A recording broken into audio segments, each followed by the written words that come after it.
Hi, good afternoon. My name is Ty Sims. I'm a student at Cal Baptist University, and I am interviewing Pierre Olivas, who is the manager of the YMCA skate camp.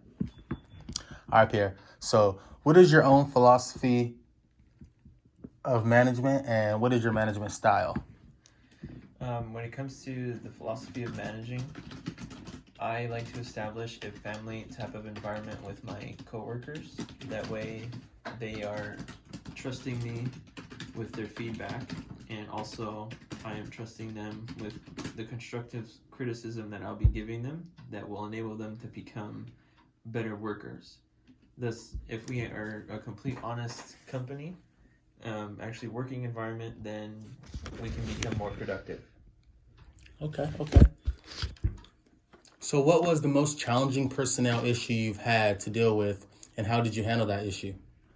When a counselor specifically told me that there was an issue with one of our skaters that attended our camp one summer. He came to us a little bit broken family, didn't really have any social skills, wasn't able to trust people as much. So when he came to me for advice as to how he could go about this, I would just say try to get down to the very root of what the issue could possibly be, and then establish little levels of construction like on top of those. That way, the person was able to trust us, not just as counselors, but also as a friend. Okay. Did that outcome did that work? That feedback you gave him, did that work for your employee? Yes, it kind of did, because he was able to relate certain things of his personal life with the skater. Okay. Describe for me a time when you have come across questionable business practices. Like, how did you handle that situation? Can you please elaborate? Like, describe a time where you came across questionable business practices. Um, Questionable business practices. Well, in this case, we can be ethical. Um, Whereas we did have one, or actually, we had a few skaters that were stealing from the cafeteria just simply because they wanted more food, which was not within the policy of attending the skate camp. okay. Each individual skater gets a certain amount of food when it comes to like child time, which is what we mean, like when just a little slang that we picked up and kind of created at the skate camp.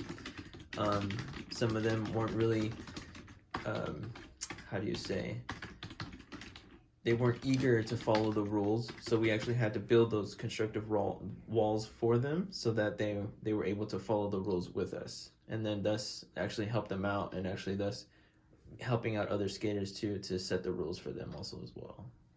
Wow. Okay. So a new policy is to be implemented organization wide.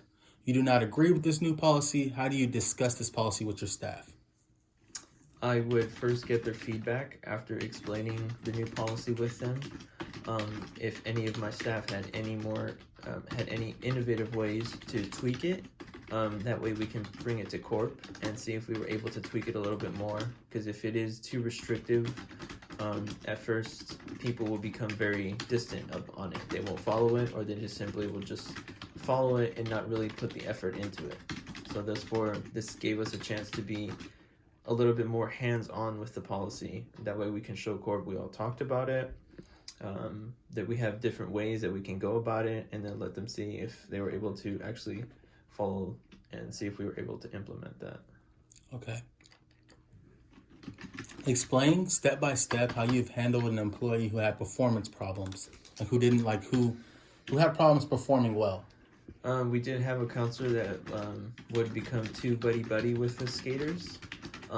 There is that fine line where, yes, there is, you can be a friend to them, but you can't be too much of a friend to them. There has to be that fine line where you have to do your job, you have to be respectful to them, but also still be there as a friend, but not too much. You're not their friend, you're not their homie. You're there to be their counselor, you're there to guide them through like different things that they're going through in life, personally and possibly professionally later on. Okay. If someone told you made an error, describe how you would react and what you would say in your defense. I would appreciate the constructive criticism. I'm not perfect, nobody is, we're all human beings. I guess in a way everybody's a little different. how they take constructive criticism. I know some people will get angry, but personally, I would accept it how it is, look at myself personally, and see if I'd be able to adapt and grow from there, because that's the ultimate goal, is to grow from the criticism that you get as an employee or in your personal life. Okay.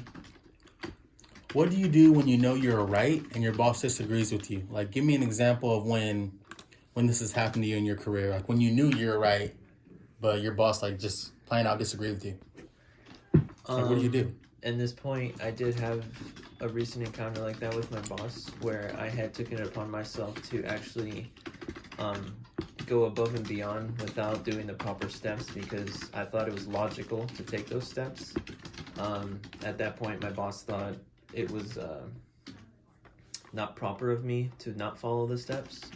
At that point, they were speaking to me in a demeaning way. I didn't appreciate that at all. But sometimes you gotta bite the bullet and just take that criticism from your boss, because in the end, they are your boss.